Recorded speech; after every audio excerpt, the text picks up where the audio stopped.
Welcome to the French chef. I'm Julia Child.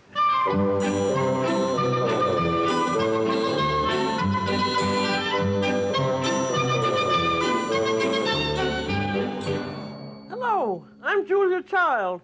Welcome to my house. What fun we're going to have, and what a treat it's been for me to share my with you all these years. I've been rooting around in my icebox, and look what I found. Pig's guts and sheep's guts. Ouch. When you go back and look at historically when she started in the early 60s, an exotic meal for America at that time was hamburger helper. I think a lot of us get into a terrible meat rut. It's always steaks, chops, saddle of lamb, beef Wellington, or hamburgers. Well, here's a little change of pace with sweetbreads and brains. She wanted people to love food, to have pleasure in eating. And fortunately, she has this great sense of humor. When you flip anything, you just have to have the courage of your convictions, particularly if it's sort of a loose mass like this. Well, that didn't go very well. See, when I flipped it, I didn't have the courage to do it the way I should have.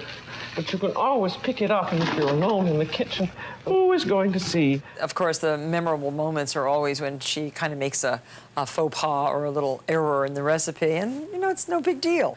It will be usable, but it's not going to be one of our better examples of crepes. So I think I'll take it out and say goodbye. But she made you feel okay because the first crepe never works.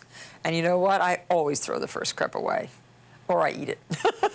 She has an incredible way on television about delivering the message. I think it's terribly important if you're making anything taste. There are some people that never taste it and they wonder why it doesn't taste good. She's a teacher. She's a wonderful teacher, the best. She's so over the top and larger than life that her enthusiasms, whatever they're for, are infectious. Now this one is the kind that you usually see. I found this in my favorite hardware store, and I've seen it in department stores, and look at it. Look at the two of them together. I mean, this is just ridiculous. This is a toy. It's not a tool, and nobody ought to use it. Julia doesn't mince words, as everybody that knows her understands. You don't need recipes, because what you have the principles of the cooking, and if anyone is so stupid, they can't do something like this without a recipe, they're never going to be able to cook at all. I don't think there's any difference between the real Julia and the television persona. When she's in the restaurant, the way she handles all the fans that come up to her, and we always try to protect her, like with kid gloves, to keep them away from her. And you know, she actually doesn't want that. She really likes the contact with people. And she has a passion for food, but she also has a real love of people. You know, I've been there. Julia, thank you so much for coming to this book signing. The lady's like traveled, 900 miles. She didn't eat breakfast. She's been on 3 morning shows. And then she'll turn around and look at the lady and smile and say, I'm honored to be here. Thank you for having me. Julia is a role model for so many people, has been my role model indeed. I don't think I'd be standing here in this television studio if it hadn't been for Julia Child. One of my college roommates moved to Cambridge after we graduated from Princeton, and he was a teaching assistant getting his PhD, living with his wife in a 4th floor walk-up in Cambridge. Tiny little apartment, and with great trepidation, they decided to give their first dinner party ever. And she worked, had to work long hours, wasn't going to get home till about 40 minutes before the guests were going to arrive, and wanted to make a béarnaise sauce for some sort of meat, and didn't know if she could make the béarnaise sauce the night before, or if it would if she put it in the refrigerator, if you could heat it again. And she said, how am I going to find this out? What cookbook would have that? And my college roommate said, call Julia Child. Well, you can't do that, she said. He said, I'll bet you can. They looked in the phone book. There she was, called her up. Well, darling, what are you having for dinner? Tell me about your menu. And my friend's wife spent 25 minutes on the phone with her, going through the entire menu. Julia changed this, altered this, said, you have to make this now. You make that tomorrow night. And said, and I hope you have a wonderful time. Hung up after 25 minutes on the phone, planned the whole dinner party, never talked to her again. But that's Julia.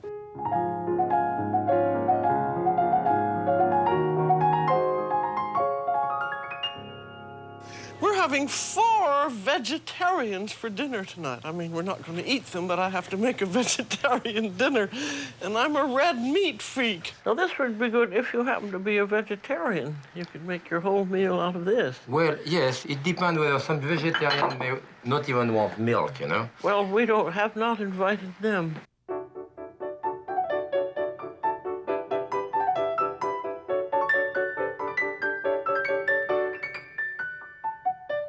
You know, I think people are very funny about garlic. I call it the garlic mystique. I suppose it's because it's so strong and delicious. People feel that it has a special quality, so they have very special ways of doing it. And some people don't like a garlic press, so they prefer doing this. You put it in a piece of wax paper, and then you go wham, wham, like that.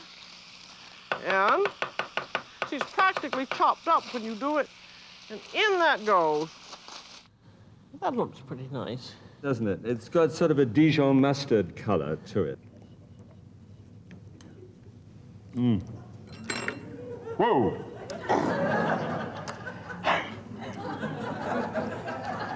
What happened?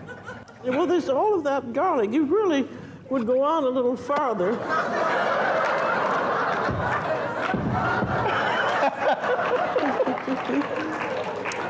Darling! For an Englishman, I think I've just been violated. I didn't know it was that easy.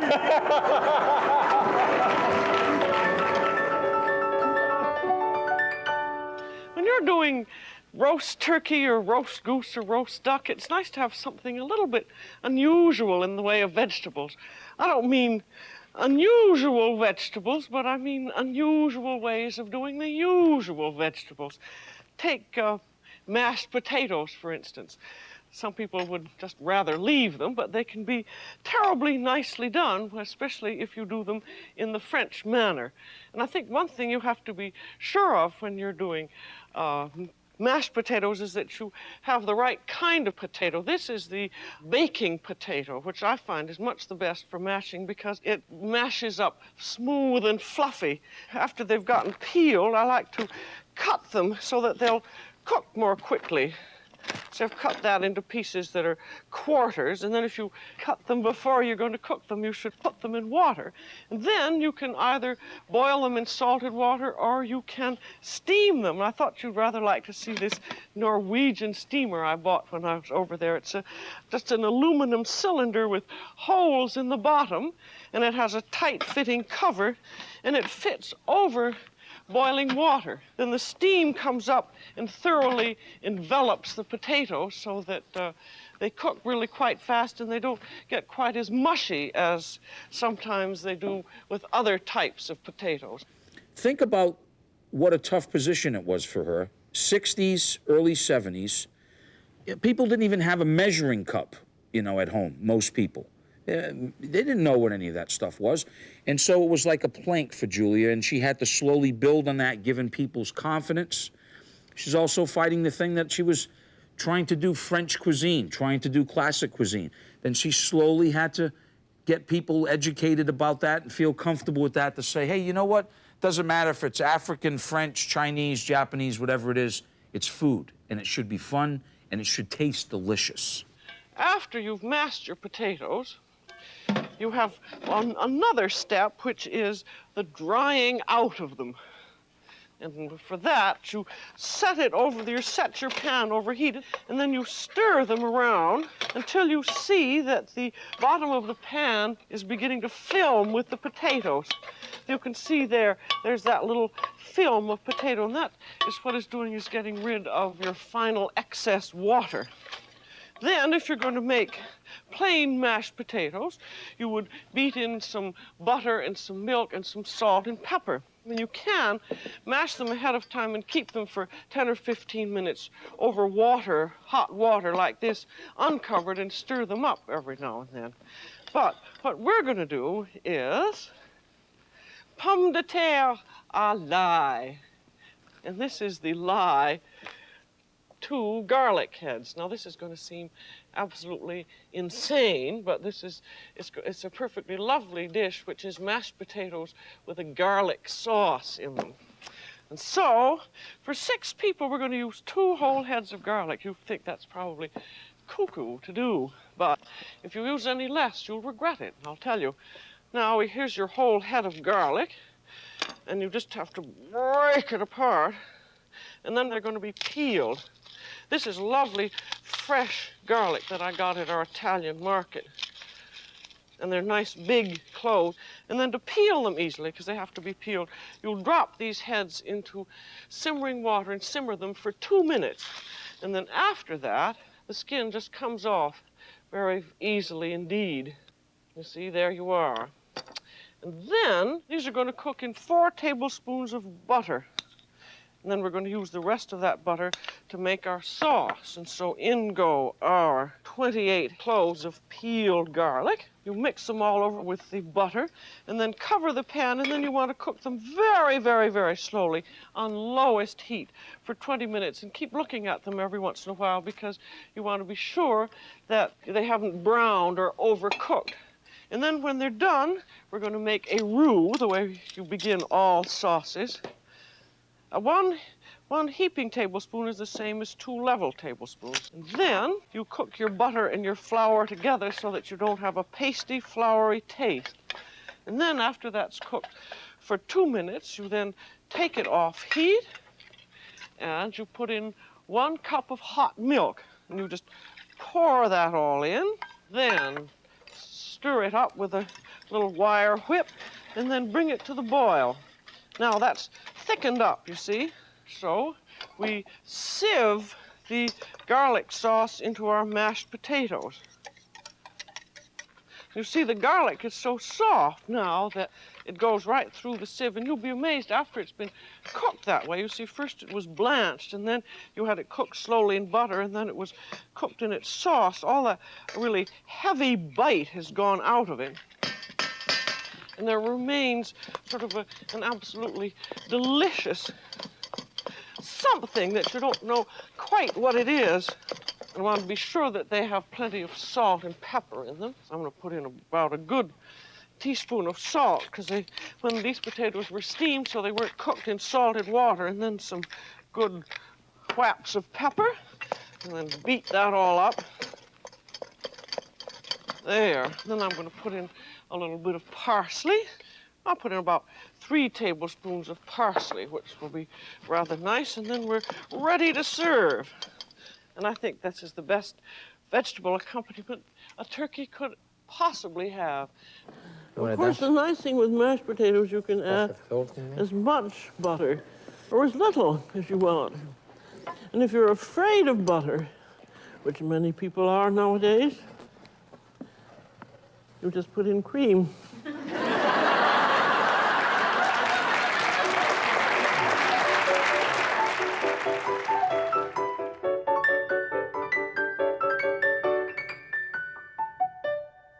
Hi, I'm Julia Child with a tip on peeling tomatoes. Very often you have a recipe saying you gotta have them peeled. If you have a big pot of boiling water, leave it in exactly for 10 seconds, take it out, then you find the skin just slips off just very easily indeed. Now, another thing is, if you have a gas flame, turn the tomato over the gas flame until the skin shrivels. See, that comes off very easily too. And then finally, if you're on a desert island and just have a tomato, a fork, and a blowtorch, look at that shriveled skin, that's perfect. This is Julia Child. Bon appetit. I mean, in a more modern way, I tend to do it this way with less loss of nutrient and... We don't care about nutrients, we care about taste. Yes, but when you can have both together, you know? But it's still a little...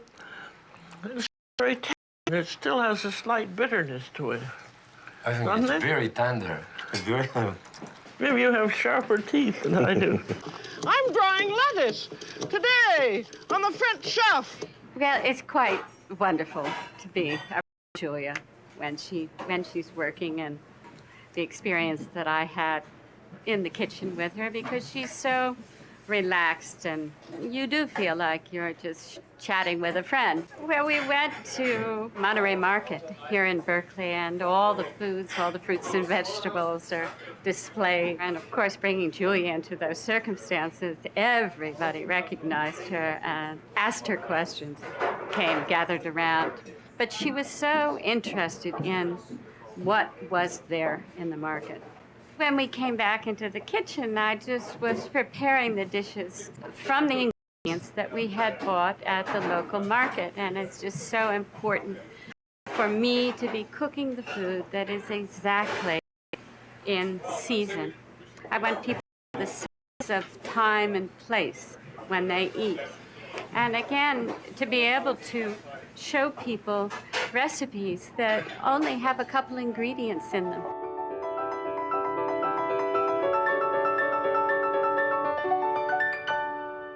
We bought this fennel today. Now what are you going to do with it? Well, this is a wonderful winter vegetable. It's really my favorite. And we're going to make a fennel salad by slicing the fennel very, very thinly.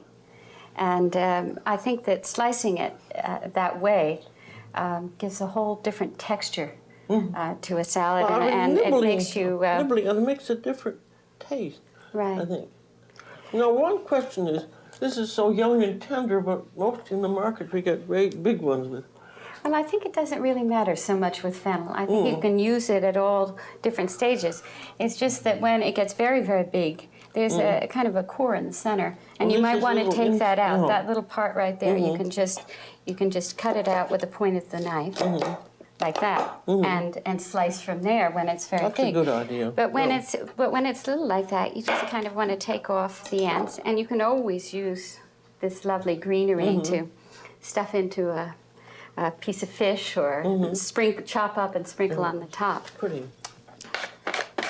And I just slice the fennel like that, very, very thinly. On this a very inexpensive Japanese mandolin. It changes these winter vegetables. We do it with turnips and slice them like that and have them party. Or radishes are very nice to see. And I'm just going to lay that around and put a little salt and a little pepper on each layer. This is kind of one of those layered salads where you're doing fennel on the bottom and then mushrooms and then the cheese on the top. So I'll put a little drizzle of oil on each layer. And then the mushrooms, I think the really important thing about the mushrooms is that they're very, very fresh and they're tight, completely tight. And did you make up this salad yourself? I think this is one that's really very Japanese. It's light and it's very, very simple. I mean, this really is, just means, again, that you have to find the ingredients that are exactly in season. I can smell the perfume of those mushrooms. It's very, very pleasant. And again, this is one that you want to eat very, very quickly. Just make it, serve it. So, and lovely fragrance. And then on this layer, you want to put a little bit of salt again, a little pepper, and a drizzle of the Now here, when it's raw, you have to have very good oil, don't you? I think olive oil can be used to flavor things very sparingly, the very good oils. And then, of course, there's a lesser grade oil that's pure and clean that you can use as an all-purpose oil, and just use this for the special salad put on the top. Okay, we just need to squeeze a little lemon. Maybe you want to squeeze a little over the salad while I'm doing the cheese. And this is Parmesan cheese. Real Parmesan. Real Parmesan cheese. And I think when you're using doing a salad that's so simple that all the ingredients need to be very tasty. And you don't use very much of the cheese on it. That makes cooking really easier because you can be simpler but use wonderful ingredients. It's also very quick. Very quick. And that's it. Now, are we going to taste it and see if it's any good? We hope. But again, this salad you can add a little bit more. Well, the cheese gives it a wonderful fullness of taste. That's an awfully good idea. That's why the Italians use so much of it, isn't it? Well, it adds a sort of salt to it too, and puts a balance to fresh fennel and mushrooms. I shall certainly have that for dinner tonight. I think Julia's approach to products is something that's deep-rooted in quality. Wherever you can get quality, you take advantage of that, whether it's at the farmer's market or at the grocery store. Trends have always been something that I don't think Julia really understood. Gordon Hammersley is going to show us the real secrets in making the perfect green salad. I remember I had a beautiful one at your restaurant, and I thought everyone would enjoy seeing just what you do. Okay, well, I'd like to do that. Obviously, the thing that you start with, first and foremost, is great salad greens. We're soaking them here. We have 2 different kinds of red leaf lettuce, some flat leaf parsley, and I thought we used some watercress today. Oh, good. Basically, all you do is very gently wash the lettuces in cold water and then transfer them into our salad spinner here. Hi, this is Julia Child with a tip on laundering your lettuce. It's always full of sand when you get it, and there's nothing worse than a sandy salad. We're going to use this new high-tech laundry machine. That's a basin that has some holes in it. And here's a basket that holds the lettuce. And you take the bottom out of the lettuce and just put it in there, the lettuce. That's all you do. Put the top on. And then put the whole thing in the sink and let the water run. And as it runs, you pull on the cord and the basket spins. Look at all the water and the sand coming out of there. Then when you're sure that it's clean, spin it dry. Now here's a tip on keeping it. Refrigerate it in your crisper between layers of paper towels, and it will stay crisp until you're ready for it. This is Julia Child with the crispest lettuce in town. Now we're going to add our oil. Very, very good oil. Good oil. Very important. I never use that vegetable oil, do you? No, definitely not for salads, that's for sure. And I think those bottle dressings are really horrid because they use machine oil or something. Yeah, I don't know what they use. Hi, this is Julia Child with a tip on making the very best salad dressing. Very simple to do. It's called a vinaigrette. I'm going to start out with a little bit of garlic, fresh garlic from my garlic press, just a little tiny bit. And then about a 1/4 teaspoon of salt. And I'm going to use some Dijon-type mustard. That's about 1/2 teaspoonful. And then a little bit of very good wine vinegar. The proportions aren't terribly important because you taste as you go along. And then also a bit of lemon juice, and I'm going to squeeze it through my impeccably clean purple towel. That's just a little bit in there, and I can add more later. And then very, very good oil.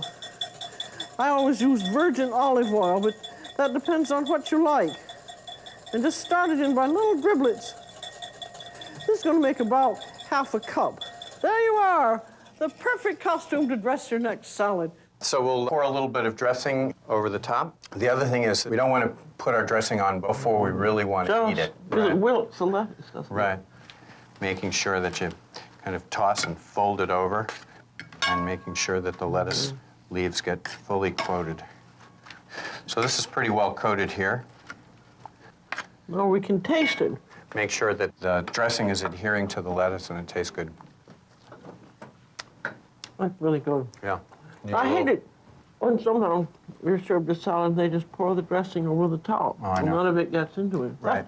That's very good. Right, Thank you. thanks. Sure. And some people say that the dressing should be made with a wooden spoon. Deborah, what do you think of this? I think it makes less noise. This is swordfish. It's going to be braised in the wine and greenery used by the monks of the Grande Chartreuse Monastery.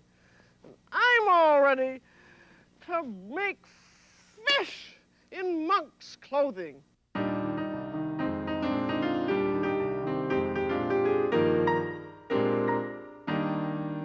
Here's a tip when the fishing's good. You want to freeze some of the catch. This beautiful silver salmon was caught in Alaska and frozen at -30 degrees. And it's been kept in the freezer at -5 to -10. That's the way to keep a fish. And then when you want to defrost it and eat it, here's another tip. You want to defrost it just as slowly as possible. The reason being that if you try and do it fast, the ice crystals will break through the flesh and turn it mushy. Thing to do is have it in a pan with ice cubes on it, put ice on top of it, And it's going to take you 2 or 3 days and keep it covered in a plastic bag. Now I want you just to look at this fish. And it comes out here. It's been slowly defrosted, and that looks just like a beautiful, fresh fish. That's the way to do it. So next time the fishing's good, freeze some and defrost it slowly. I think you always have to smell them, and if it's beautiful and fresh, that's the best tool you have when you go to the fish market is your nose. You just smell it, and it should not smell fishy, but it should smell of the sea. And I think it's when they wrap it up, they won't let you smell it there. You open it up, and you smell it, and if it's not good, you say, smell this. Take it back. That's right. You've got to be tough. I definitely. The first time I met her was, I think in 1980 at the Bostonian Hotel, and we had just opened the hotel, and we had a reception, and I was, you know, so thrilled to meet her, and it was such a big deal, and she liked what we were doing. She came back the next week, and then she came back the next week. And I think I've been cooking for the last 20 years, and I've probably cooked the pan-roasted lobster for 100 times or more. Chef Jasper is now going to do for us his wonderful pan-roasted lobster. That's a great dish. I just love that one. I'm dying to know how you do it. I'm going to start with the important part of the dish, the lobster. My pan-roasted lobster starts with something that is kind of harsh on TV, which is cutting up a live lobster and killing it with a knife, which is actually a kind way to kill a lobster and hurts less than boiling or steaming. But beside the point, it's not something that people readily want to do on television, and it was an issue. And I sat with Julia and we talked about it, and you know, it was stressful, I think, for her because she didn't want to upset anyone, and yet she wanted the food to be done in the best way as possible. And she said, well, what's the best way to cook it? And I said, it's to cut it up alive and sear it in the pan, because when you're searing the shells in the hot fat, it extracts some of the flavor, and that ends up in the sauce for the lobster. Once she kind of understood the magic of that dish, there was no way she was going to bastardize it, even for television.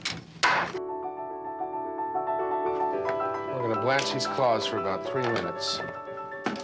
Just by blanching them, you haven't fully cooked them. I haven't. They're going to look fully cooked. Yeah, but they ain't. But they're not. They can use a little extra time, and this way they don't overcook. Yeah. Now, these are a little hot. So you might want to, at home, you might want to let them cool off You've a got to bit. develop asbestos fingers. It helps. Okay, now, to keep the claw whole, what you want to do is you want to twist it from side to side. Not this way, but this way. That's... And it doesn't always work, but... Let's see if I can do it. I'm always trying to. And then give it a good tug.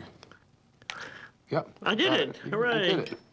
That's a good trick. Okay. Of the back and forth. And then just crack that shell a little bit. And then the knuckles are just... I love the knuckles. So do I. It's the tastiest part of the lobster, I think. Num. Okay, so now it's time to roast the lobster. We start by getting the pan as hot as you can get it. And I'm adding a little peanut oil, and then I want to put the lobsters in. Shell down. Yeah. And these absorb a lot of heat, so... Yeah. It's always interesting, all that muscle reaction. It looks as though you were still alive. It's just contracting from the heat. Yeah. And then I want to move the shells around just enough to kind of get it seared evenly. Mm-hmm. And I'm more concerned about the body part than I am the tails. The tails are going to cook on time. That body has such wonderful meat in it. And by getting this done evenly, it's going to make the whole lobster cook more evenly. The wonderful part about this lobster is anything that falls from this point on, anything that ends up in that pan, any juice, any little thing that falls in, it's all going to be in the sauce. So that's about what I'm looking for. At this point, I'm going to walk it over. If you have a broiler, put your broiler all the way, or otherwise put it in the hottest oven that you can find. How long does it stay in there? It stays in for about 2 minutes, or maybe even 3. And the idea is this is the roasting part of the recipe.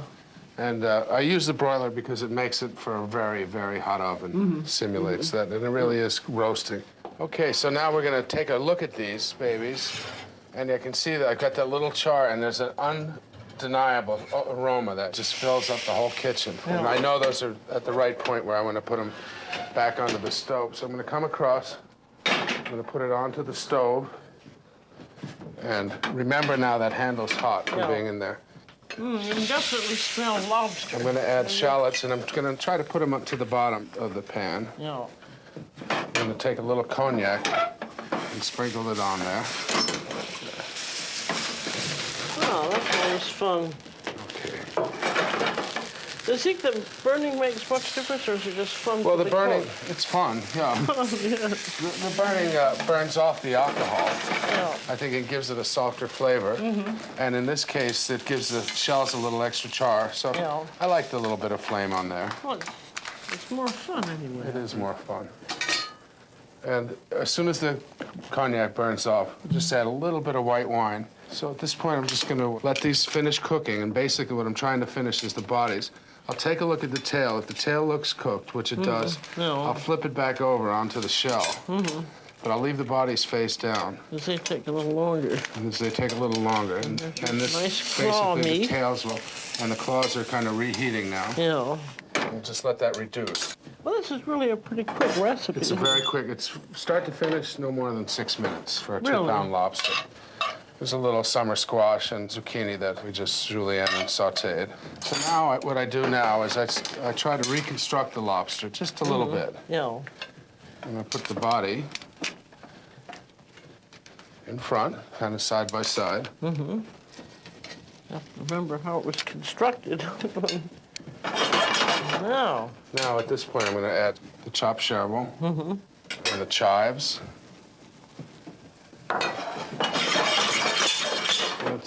It looks pretty dry. I'm gonna start adding a little butter to it. What, you have about a stick there? Yeah, close to a stick. Yeah. And then I'm gonna swirl all this together. And that's, by doing that, that's thickens the sauce. And it's important that your butter is really cold, or else you'll Yeah. get, it'll break and it'll look like drawn butter yeah. instead. Now I'm gonna take these claws and put them back kind of on top. This sauce could be anywhere from this color to kind of a pink. And just spoon that all over this lobster. It comes down to lobster with butter, which is the great tradition. Well, it's not a dish you're going to eat every day. No, this is not for every day. This is a special If you're dish. going to do it, do the whole hog.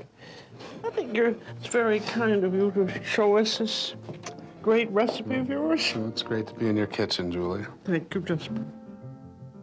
One important part of the lobster we didn't cover is the tamale in the roe. This happens to be a female lobster. This is the tamale. That's that green stuff. It's black when the lobster's raw. And then you have the roe, which is this beautiful pink down here.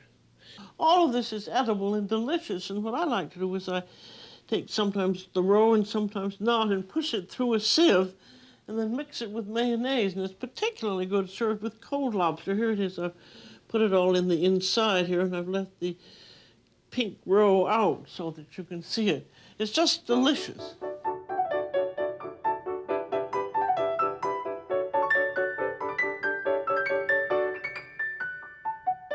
I was just on the Leno show, and Jay said, what was one of the greatest memories you ever had with crawfish? And I said, showing Julia Child how to suck head and pinch tail was still one of the greatest things ever in my life, and I'll never forget that. When we got the phone call that we were going to be chosen by Julia as one of the chefs for the Master Chef series, first of all, I was going to fall on the floor, because this really is maybe going back about almost 10 years ago. And we're at Bill and Ann Grace's house. I'll never forget this, on St. Charles Avenue. Gracious New Orleans family. And big fans of Julia. So they were about ready to fall in the swimming pool, because here comes Julia, gets out of the car and comes into the yard. We had one of the greatest days ever in my life. The weather was perfect. We drank cold beer. She was ready for the challenge or whatever it took, because this crab and crawfish boil had artichokes and mushrooms and potatoes and sausage, and we dumped this thing after I cooked it, and she was asking all of these little secrets about, what does the pepper do with this, and why lemon, and just Julia.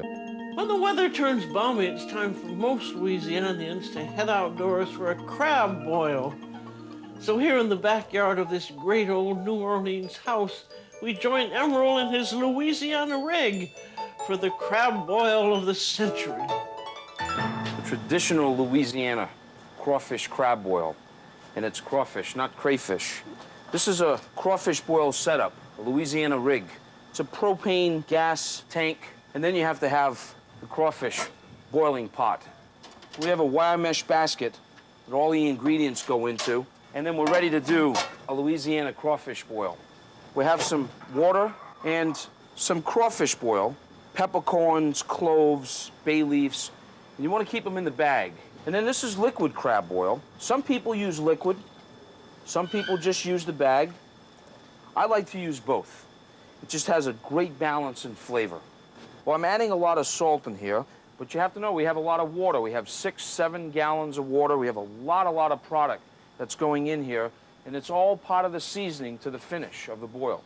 Some peppercorns, a little bit of Louisiana hot sauce, some Creole seasoning. We brought this up to a boil. Now, we want to put the jumbo artichokes with our potatoes, and then what we're going to do is we're going to boil this for 5 minutes. We're going to bring it back up to a boil and boil it for 5 minutes. So we have boiled our artichokes and potatoes for 5 minutes.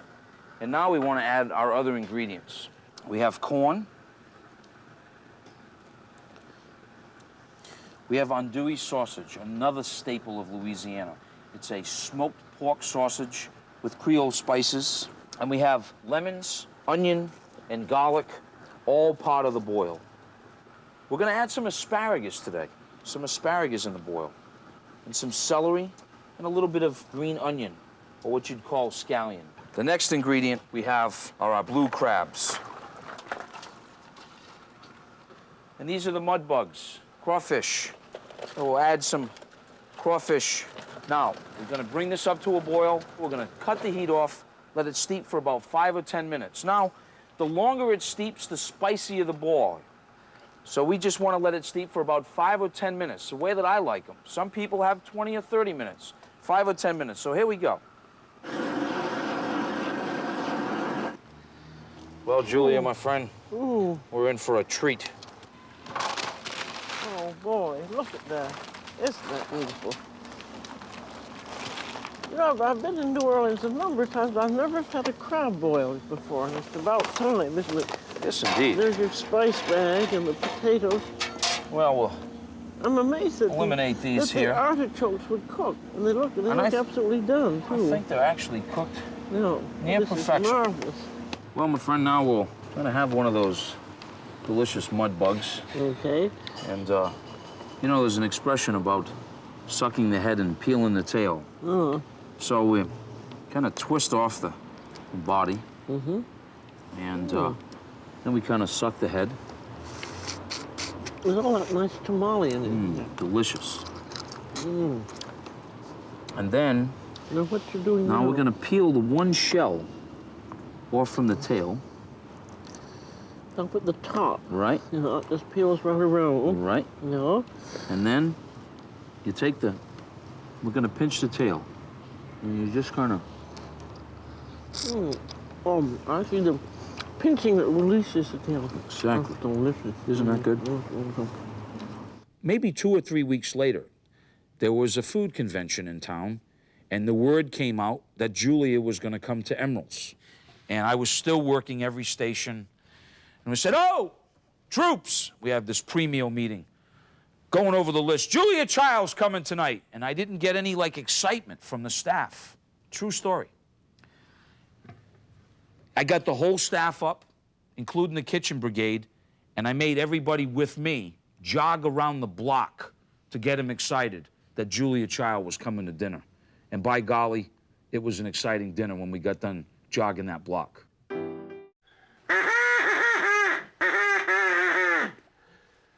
Today we're doing duck.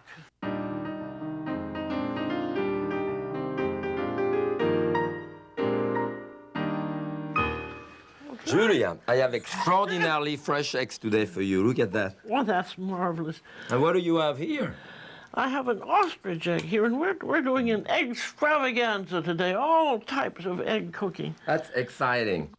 All you need to make an omelet is a hot fire, and you need a bowl, and you need some butter, and some salt and pepper, and some eggs.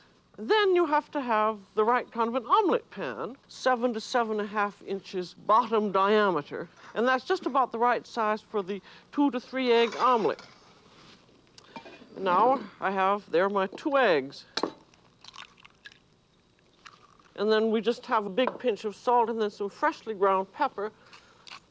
And that's your omelet base. And then beat it up. I'm using chopsticks. You can use a whisk. And now you have your pan over high heat, and then you want a good tablespoon of butter. And then you tilt the pan and let the butter go all the way around the edges and the bottom. And then the pan has to be very hot. You put this over highest heat. And then, just before the butter begins to brown, in go the eggs. And you should hear them sizzle as they hit the pan, and then you wait for a moment. Then you grab the pan and just begin swirling it flat around the heat, and then gradually jerking it towards you. There's your omelet, turning over on itself, forming itself in the bottom of the pan. Turn your pan around, and there is your hand with the thumb on top, so you can grab it and turn the pan over. You have a hot plate here, and then lip of pan just off center.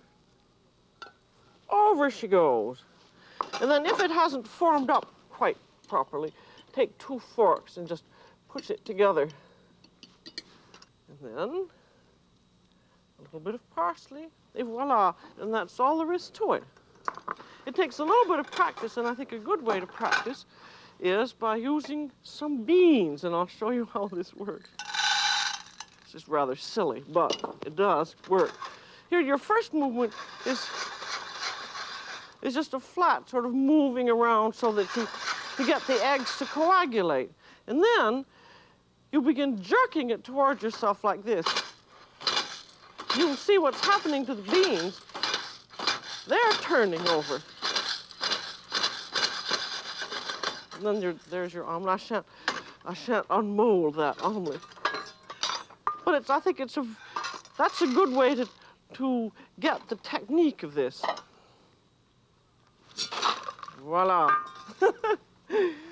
Now, here's how you set up for an omelet party.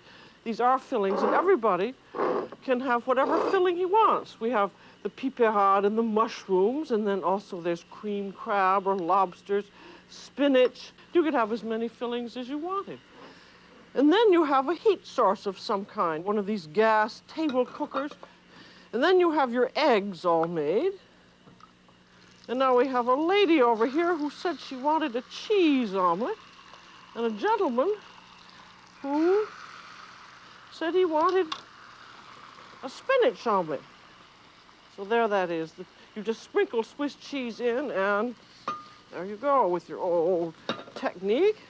Here's a cute little chicken plate. There's the l'omelette au fromage, little parsley on to dress it up, and that lady is served. And here's this gentleman who wanted a spinach omelet. There's the spinach right in the middle. That's creamed spinach, nicely flavored up. I think I'll let that one cook a little bit too long, but I don't think he's going to know the difference because it's going to be so good. And there we are again. And as always, a little parsley will cover up anything that seems to have spilled. Oh, here comes my mother-in-law. I guess I'll give her a liver omelet. That'll fix her up, I guess. I don't know why people are so mean about mother-in-laws. Actually, I don't have one. I don't have one. But I'll make her an omelette au foie de volaille. Somebody's figurative mother-in-law.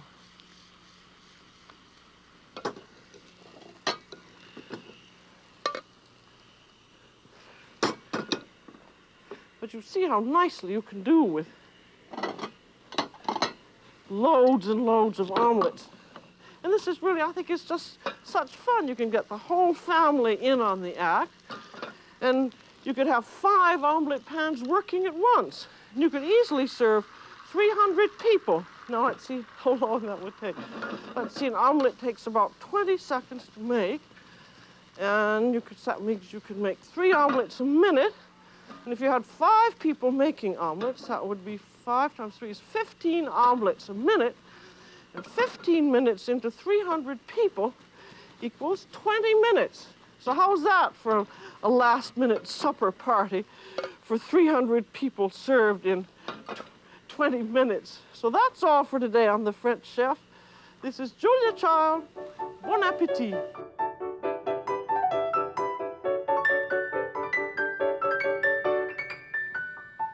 Julia Child presents the Chicken Sisters. Miss Broiler, Miss Fryer, Miss Roaster, Miss Caponette, Miss Stewart, and old Madam Hen. When you're going to prepare any kind of raw chicken, you want to be sure it's on a surface that you're going to thoroughly wash with soap and water. When you're through, you have to make sure that all of your instruments are going to wash also. And I have also washed this chicken. I have washed it with hot water. And if we take in I don't wash my chicken. And he doesn't wash his. I think in France, they're not as worried about things as we are they? Well, I live in Connecticut, pretty far from France. Well, that's right. But what happened is that I feel it's going to go in a 425-degree oven for like an hour or so. And at that point, if the bacteria are still living, they deserve to live, you know? I remember when I went to have dinner at her house in Boston just recently, and we were looking for her, which door to go in, and we smelled this chicken roasting. Well, we smelled a bird anyway in the oven, and we said, that's her place. You know, we speak of a covey of quail and a gaggle of geese and a pride of lions. Well, this is known as a peep of chickens. That's their official name when they're in group, as they are. And you know, we're always broiling and grilling and baking and braising and barbecuing chickens. But what's ever happened to the roast chicken? Here, there's this beautiful, great big, old, lovely, not old, it's just 5.5 to 9 months. The perfect type of roaster, about 6 pounds. In other words, it's in the full glory of its chickendom. One of Julia's benchmarks for any cook is roasted chicken. And this can be the simplest task or the most difficult task, depending on how it's approached. Certainly the difficulty of roasting a chicken is keeping the breast moist while you get the legs cooked. She was always wanting to know the best way to roast a chicken. The first thing, after you've unwrapped him, you take out a package of giblets, which you carefully save to make soup out of. And then another thing that I like to do is wash the chicken. Just run the water right through it, inside and out. Now those are those operations. I was taking out the neck and taking off these little elbow things, making sure that the fat glands have been off the tail. And then if you wish to, taking out the wishbone. I do think that the wishbone is a very useful type of operation to do. And the first thing that you want to do is to truss it.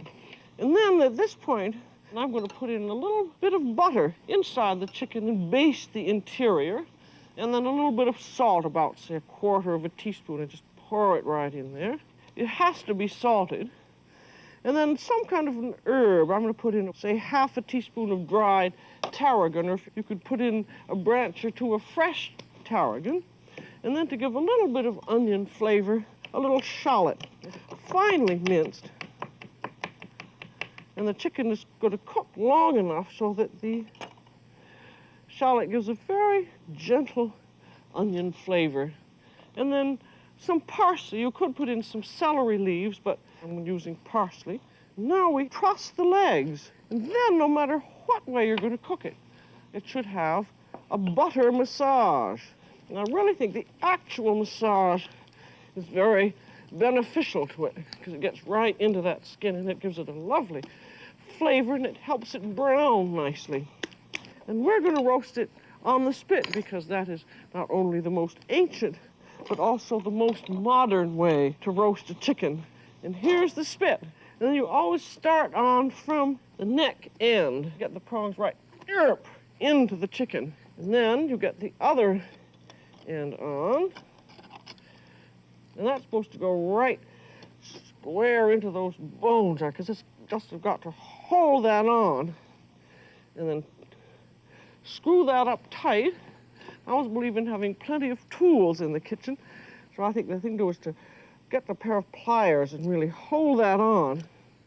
If you don't get the chicken well enough onto the spit, it shrinks a little bit sometimes as it cooks, and it also can come off the spit too easily, and then you have a terrible problem of a hot chicken and a hot spit and juice dripping, and it's just a mess. So just remember, get it securely on. Now, another thing that I have found useful is further insurance to tie the chicken onto the spit, because as I said, it does shrink up a little bit. And particularly as this is going to have to roast for 2 hours or even 3. Now, you have an automatic baster, which is either pork fat or blanched bacon. And it's awfully hard to get pork fat and pork fat sheets in this country, so I've suggested blanched bacon, which means thick sliced bacon that's been simmered in 2 quarts of water for 10 minutes to get out all the salty and smoky taste, because if you didn't blanch it, the chicken would taste of bacon rather than of chicken. And now you've got to tie the bacon on. Now this you want to tie on so that it will stay on, and also so that it won't drip into the machine. And then tie this down here. And now the bacon is in place. And that is now ready to go on to the rotisserie. This will take about 2.5 hours. And at the last, to get the breast brown, because it is covered with bacon, you take the bacon off and baste it. I think one of the marvelous things about the spit roasted chicken is that it somehow seems to be juicier. I think just the fact that it is turning around and around and around all the time makes the juices turn around on it. Now, how do you tell when the chicken is done? And this is when the legs feel tender when pressed, when they move in their sockets, but also when you lift up the spit and you have juices dripping down through here, and the last juices are clear. That is an absolute indication that it's done. You certainly don't want to overcook the chicken because it dries out. That makes for perfect roast chicken, and I think it's not difficult if you just pay attention to it and make sure that you get a good chicken, and make sure that you haven't over or undercooked it, and then carve it with style. And I think we shall say, bon appetit. You know, the other day when I was mucking about in the supermarket looking for something to eat, I was sort of in a bad mood, and nothing I looked at appealed to me at all. I looked at all the chickens and the ducks and the fish and the steaks and the lamb, and I just didn't want to cook any bit of it. I found myself staring at a fresh beef tongue, and I said to it, "You ugly old thing, I'd like to fix you up." Then I thought to myself, well, why not? It'll be a change anyway. So I trotted home with my tongue under my arm, and I braised it.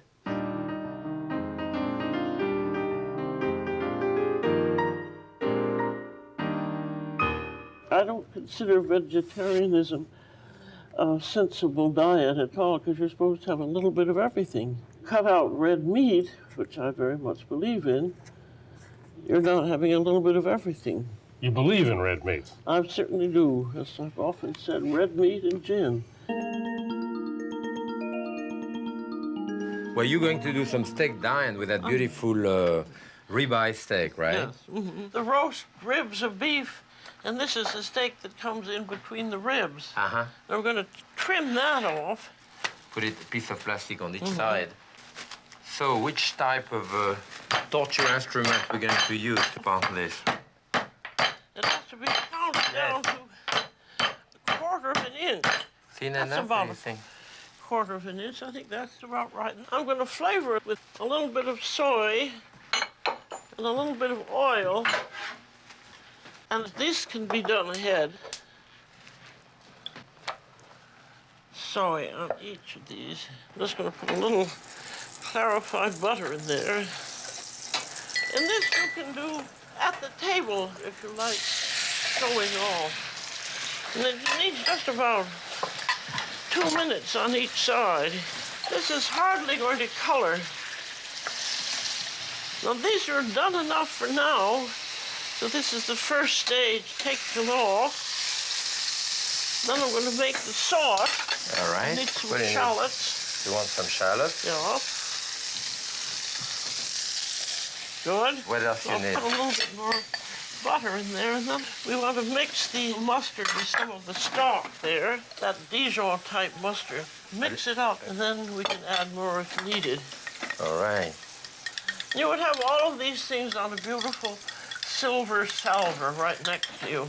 You know, it used to be very popular. I mean, the steak Diane, you know, and I haven't seen in restaurants for so many years.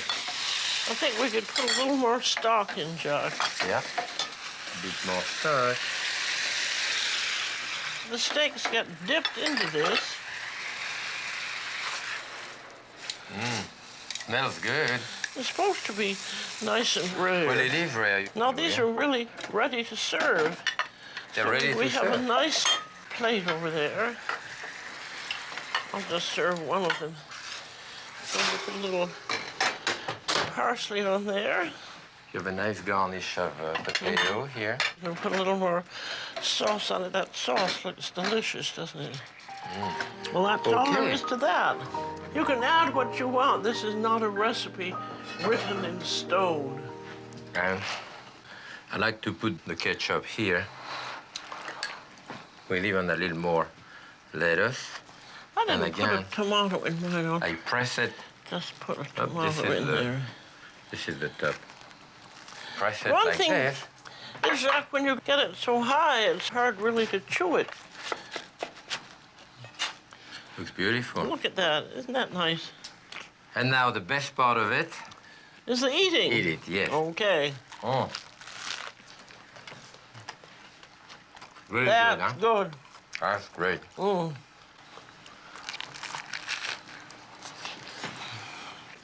Good. Real American fare.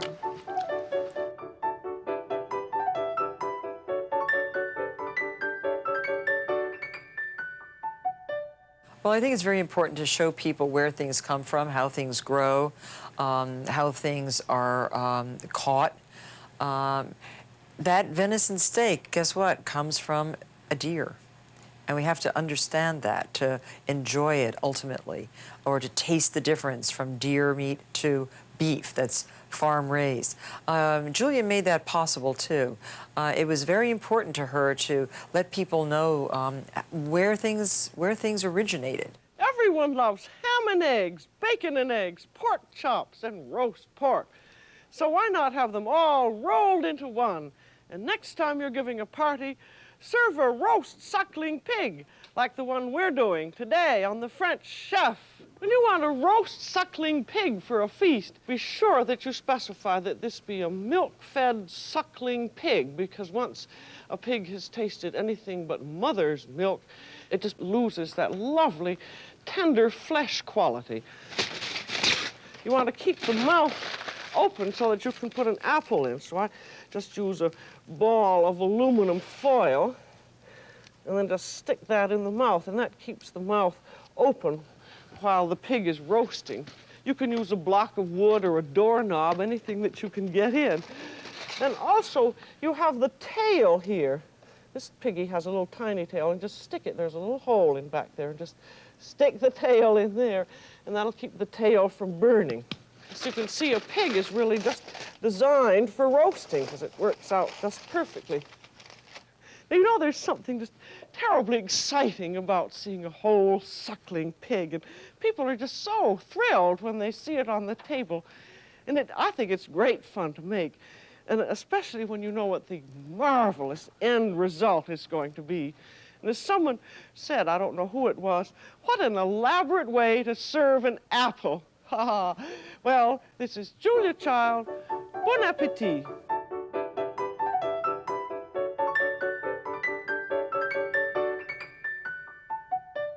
Well, it is indeed empowering. I mean, she let us know that French cooking could be demystified, that French cooking could actually be accomplished in a home kitchen with a regular 4-burner stove and a 1 oven, a regular refrigerator. We didn't have to have all the elaborate accoutrement of the great French kitchens. We could really do it at home. That was what was valuable. We also learned to experiment and to be brave when we went into a restaurant. Instead of just ordering the filet de boeuf, which everybody sort of knew, you could then go on and order all the other unusual dishes and not be afraid. And I think that erasing the fear then made us even more acceptable of Japanese food, of Thai food, of fine Italian cooking. That's great. It's great. She really opened the doors to worldwide cuisine.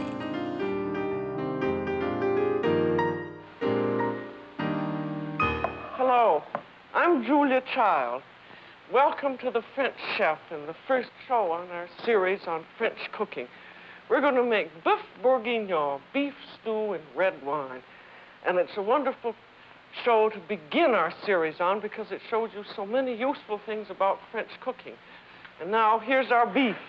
And you cut up the meat into pieces about like that.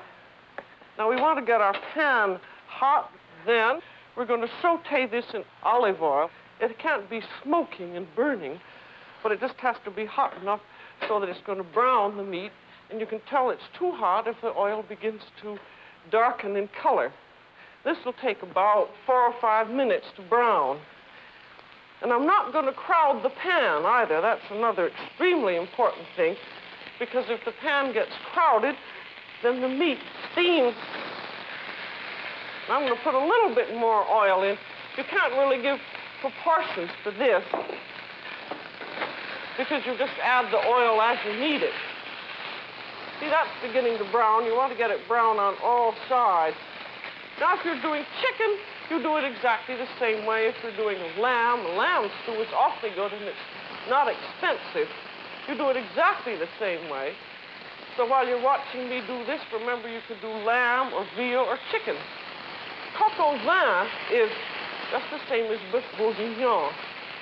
Bourguignon means Burgundy, and that's where this dish was invented, in Burgundy, and they usually use Burgundy wine with it.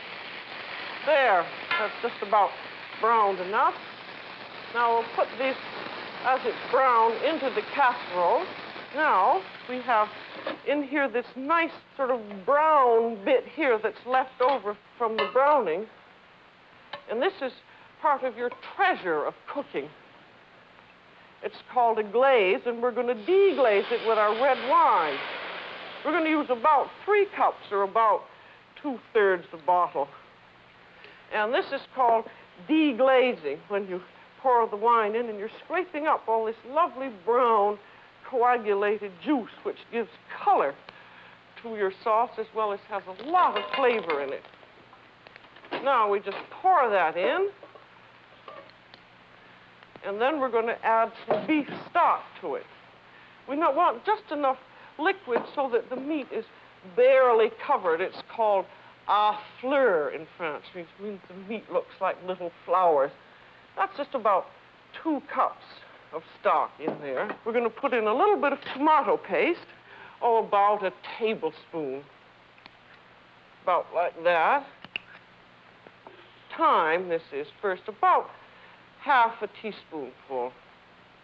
And then a bay leaf.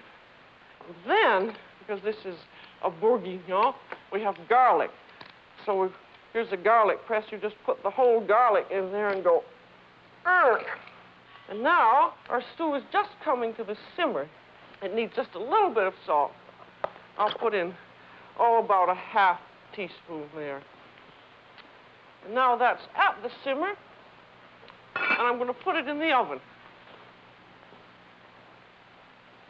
Now this is going to go in a 325 oven, and once it's in, except for checking the oven to make sure that it isn't bubbling and boiling, you don't have to look at it anymore. Now this stew is one that I've had in the oven for about 3 hours, and it's just about ready. Now comes the very important and not difficult thing about making the sauce. And what we're going to do here is just to, the easiest way to degrease the sauce and to give it its finer, final flavoring is just to pour the whole thing into a saucepan. And I'll let the sauce drain out, and then we simply put the stew back into the casserole.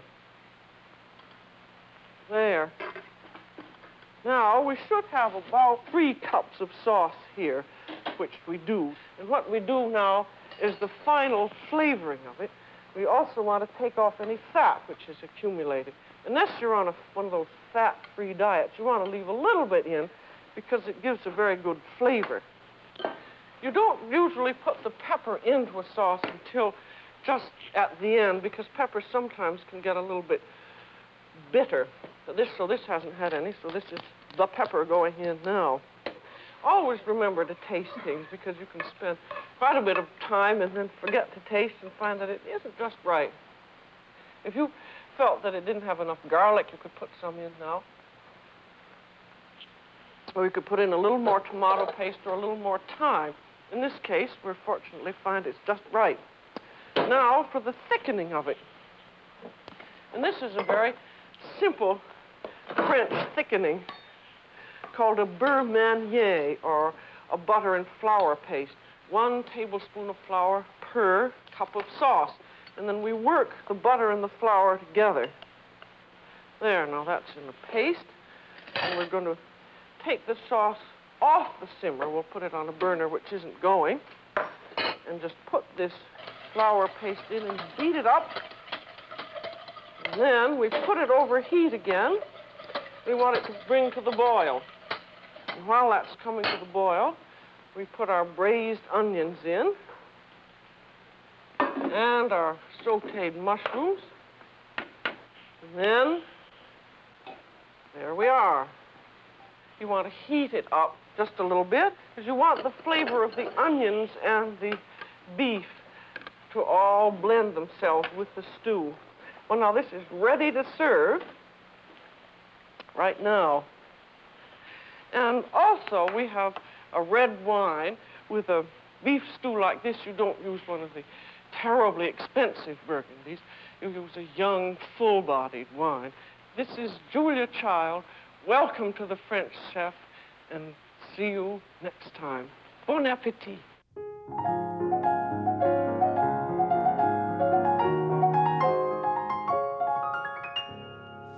Today, Jacques and I are doing desserts, and Jacques is doing crepes Suzette. Woo! Woo! And I'm here to see that he doesn't burn down the house. Sometimes, yes, there is a bit of a strain in the kitchen because, you know, you have a vision of what you think the dish is going to be, and she has her own vision, and sometimes it can conflict. But to a certain extent, what's important is the sharing of the food and of the wine at the end. And I have to say that sometimes I was surprised, even though I had my idea, the professional chef, that it was going to be right. And it turned out that, for example, the crepes and all that she told me, your crepes are not cooked enough. I want them with more butter and more cooked. And it turned out that they were probably better than mine. I have to admit so. Hi, this is Julia Child with a tip on making these little thin French pancakes called crepes. Easy to make and so versatile. Batter, very simple. 1 cup of flour. I use instant blending, which I think is good because it does blend instantly. There's 2/3 cup of milk, 2/3 cup of water, 3 whole eggs, and a good pinch of salt, and 3 tablespoons of melted butter. And just beat that all up until it's nicely blended and then let it rest for 10 minutes. I like to use a no-stick pan and heat it until water dances on it, then it's hot enough, and in goes your batter, turning the pan all around and then let it heat for about 45 seconds. There, when it's brown on that underside, you just flip it over and cook it about 15 seconds on the other side, and that's all there is to it. This is Julia Child. Bon appetit. I always think, oh, that old saw, crepes Suzette, and then every time I eat it, I think, gosh, this is the way to go. Hi, this is Julia Child with a tip on making cup Suzette, that marvelous flaming dessert that you do at the table, you need a nice flaming setup. I've got a heat source there. There's an attractive pan. And in the pan, I have a mixture of sugar, butter, orange juice, and grated orange peel. And I'm taking a crepe, and I'm bathing it in this mixture using a silver spoon and fork, because this is all in public. You want to do that quite neatly, and it takes a little bit of time, but you always have wonderful things to talk about, like art and politics.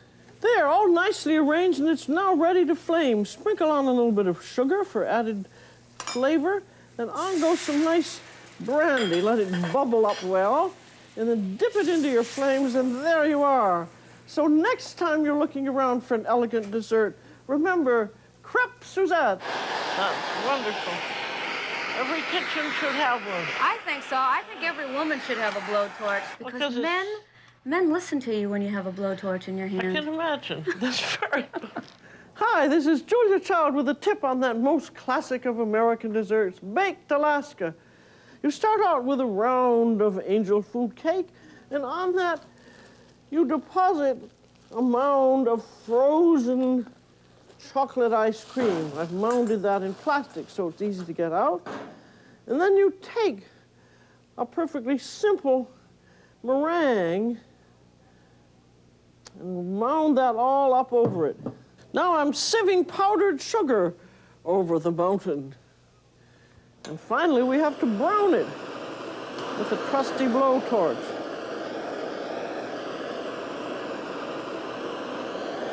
There, an eggshell in the center, some warm bourbon whiskey, and you've got Mount St. Helens in flames. This is Julia Child. Bon appetit.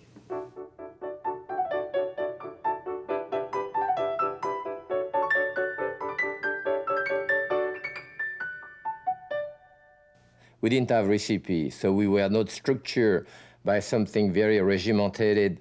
We were not, we didn't have to do that exactly. We could, as it happened in regular cooking, response, to the food. We were together testing, reacting to one another, asking, testing again, saying, do you think there is enough salt, maybe a bit more reduction? And this is really the way you would want to cook with a friend or with a spouse or with a lover or wherever in your house, and with a bunch of ingredients in front of you, with an idea in your head, but with nothing totally defined by the time you start. This is the right way to cook.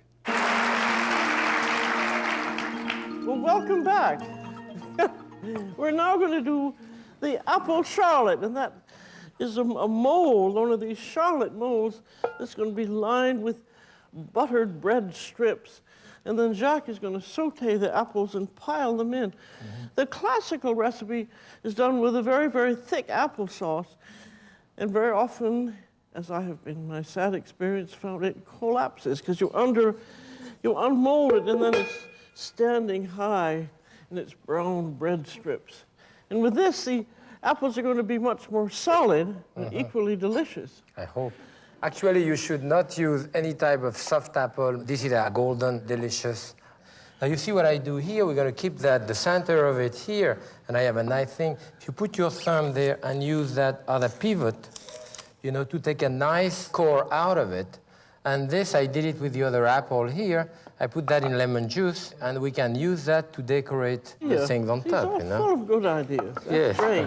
See, you do that on both hands, and after when you peel like that, notice that you hold the knife, very close to the hand, and you turn around. Actually, the left hand is pushing the apple into the knife as much as the knife is turning around the apple. And then after, when you cut it in half, of course, it's been cleaned on each side. So you do the same thing again with your thumb to remove the center, And I know you can use a melon bowler and that type of stuff, but basically in a professional kitchen, you're always in a hurry, and the fastest you can do with your knife and your hand, it's of course of the essence, And you just have to practice on your knife. I think that's terribly important, taking it just as seriously as arpeggios on the piano. The knife work, right. Or your backhanded golf. And so what we are going to do here is to just cut it into dice like this. You want to put a little bit of melted butter, a bit like in that big skillet there. This, I have cut some ahead, and I put a little bit of lemon juice in it to prevent discoloration. I think we should have about enough. Well, it's better to have too much than too little, I think. Now, while they're doing that, I'm going to line the mold. This is just picnic loaf or something like that. With the crusts off, put this on top and cut around them. This is a very good idea. You know, I've never done that. I'm glad I can present you one good idea. Yeah. A great compliment. Can I put that in my next book? If you'll give me credit. Okay. What we want to have in there is a little bit of brown sugar. I put a dash of cinnamon. This is for the center. And this is for the very top decoration. This is good. I shouldn't eat it, right? I'm getting these ready for the sides. And then what we want to do here with this. Need a little more butter in there. You want a bit more butter? Well, I think it doesn't brown evenly. This is a low-calorie dish. I can see that. You know, sometime you want me to put. Maybe we put a piece of paper in the bottom. I put something that never hurts. Never hurts. So we don't need to butter. No, but see, but it's for the paper to stick. We don't need the sides butter because we're no, going see, to yeah, butter. yes, because I'm going to. Well, more butter the better, so that's fine. So I put a piece like this, and I put that in the bottom like this, which goes up the side. Well, then there's that you can pull out. It's got to come out there. Yeah. Now here, for the other part, what you do, you fold it in fourths like this, and from the center where you have no opening, you do a triangle into a smaller triangle, into a smaller one. And now with this, you measure the radius about here, you know, of that part. And you cut this. And that should fit right in the center of your pan. Very nice. So, good. That's why I butter it a little bit so that... So that would stay. So that would stay, yeah. Now here's how this looks when it's lined. Then after it's unmolded, this little top knot goes on top of it. Oh, you dip that in butter? This is dipped in butter. And that's what makes it so good. I think it's very necessary to use clarified butter in these things like this. Because if you don't use it, the things can stick. Gosh. I think if you're going to do a dish like this, do it the right way. We don't have a diet Charlotte. This is going to be good. Yes, it is. And as we say in the American Institute of Wine and Food, what we want is moderate ration in everything. Small helpings, so you don't have to have a great big But as we say in France, you know, we have to be careful about moderation. That's so you true. have to be moderate in your moderation. There. That looks great. Now that's all lined. Looks You can see how that looks. Now we're ready for you, Jacques. See, it's sizzling now. Now what I want to do is a little bit of rind of lemon in this. And you can hear it sizzling. Basically, most of the juice, the natural juice of the apple comes out, and you want to evaporate that so it doesn't get kind of caramelizes. and it starts caramelizing a little bit. Okay, so we put a little bit of that apricot preserve in there. Okay, as you can see here, it's pretty caramelized, and now with the jam is used a little bit even as a thickening agent, you know. This will also help give it a little body as well as nice flavor. You know what? We need all of this, you know. Yep. Oh, good. Perfect. Okay, so you want to put bread on top? A little bit. And that goes now into the oven. Now we have the Charlotte. The Charlotte. So we hope if this has been sitting in ice now, it's still warm. It's still quite hot, yes. But when you're making something like that, try and think of all the problems that may occur. Hey, it's come out. It's out. Oh, that's lovely.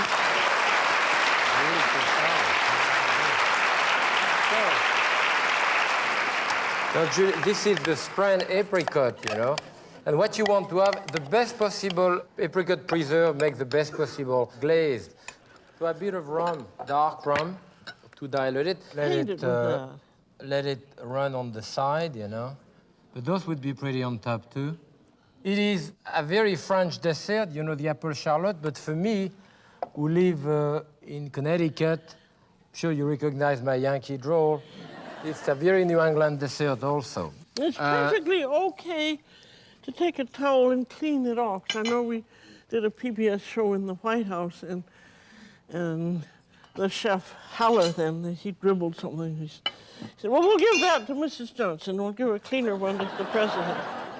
Well, that looks lovely. Okay, the crème anglaise, that type of viscosity, you know. And of course, I love crème anglaise. It's interesting that he likes to put the sauce in the bottom of the plate. How do you like those plates where they just take something and go dribble, dribble, dribble, dribble? Yeah, well, that's... It's going to be very good. But when you make it yourself, do let it cool off a good hour. Pressing it down as it's cooking is very important because that You can see the inside of it here, if you can't, you know, and it could rest a little more. Can you see the inside there?